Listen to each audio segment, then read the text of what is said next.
Hello students, आज हम discuss करने वाले हैं 23 जुलाई के सुजस के एमसीक्यूज़ को। तो चलिए डिस्कशन स्टार्ट करते हैं।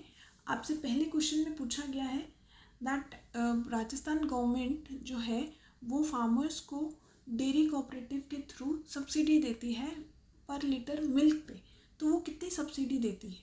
वो देती है 5 रुपीज़ पर लीटर। अगर हम बात करें राजस्थान कोऑपरेटिव डेयरी फेडरेशन की, तो इसके कितने मेंबर्स हैं? इसके मेंबर हैं 9,40,000। अब ये फैक्ट बहुत ज़्यादा इंपॉर्टेंट नहीं है, बस आपको एक रफली आइडिया होना चाहिए कि 9-9.5 लाख के आसपास है। अगर आपको इतना भी आइडिया है तो you can manage the question. Sometime weird facts पूछ लेते हैं, तो उसके लिए आपको थोड़ा बेसिक जनरल अवेयरनेस भी होनी चाहिए, तो ये इसलिए इम्पॉर्टेंट है। अदरवाइज ऐसा कि एग्जैक्ट पूछा जाए ऐसा आपसे नहीं पूछा जाएगा।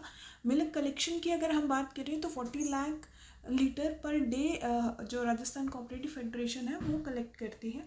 सो for our first question option number D would be our answer. Moving to the second question. Second question में आपसे पूछा गया है the international wedding and tourism conclave जो कि 19 जुलाई 2026 को ऑर्गेनाइज किया गया राजस्थान में, वो कौन सी सिटी में हुआ?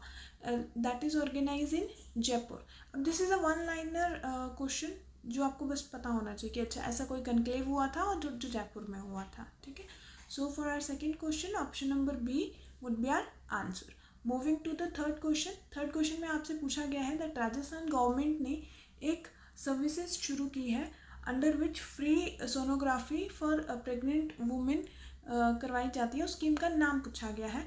उस स्कीम का नाम है माँ वोचर स्कीम। अब इस स्कीम की अगर हम बात करें तो ये स्कीम स्टार्ट की गई थी अप्रैल 2024 में, और इसमें करते क्या है, इसमें वोचर दिए जाते हैं फीमेल्स को 3rd month of the pregnancy पे। अब उस वोचर को वो यूज़ कर सकती हैं किसी भी गवर्नमेंट और प्राइवेट सेंटर्स पे जाके, और इन वोचर की जो वैलिडिटी है वो 30 डेज़ की होती है।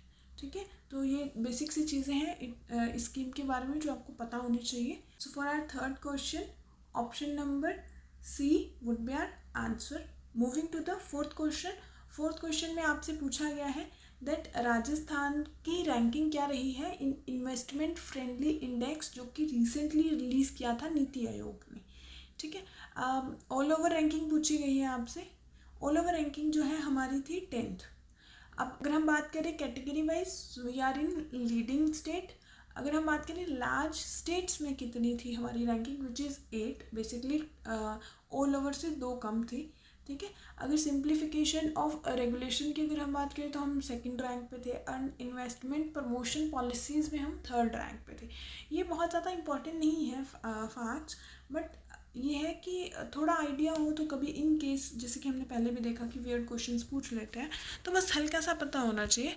बस एक बार सुनिए, दैट्स इट। मेन इंपॉर्टेंट है आपकी ऑल ओवर रैंकिंग कितनी थी हमारी, और ये जो इन्वेस्टमेंट फ्रेंडली इंडेक्स जो है वो किसने रिलीज़ किया, विच is Niti Aayog. So for our fourth question option number C would be our answer. Moving to the fifth question. Fifth question again as we all know Panchgaurav Yojana. Panchgaurav योजना में आज आपसे 1 डिस्ट्रिक्ट 1 प्रोडक्ट ही पूछा गया है, सिरोही डिस्ट्रिक्ट।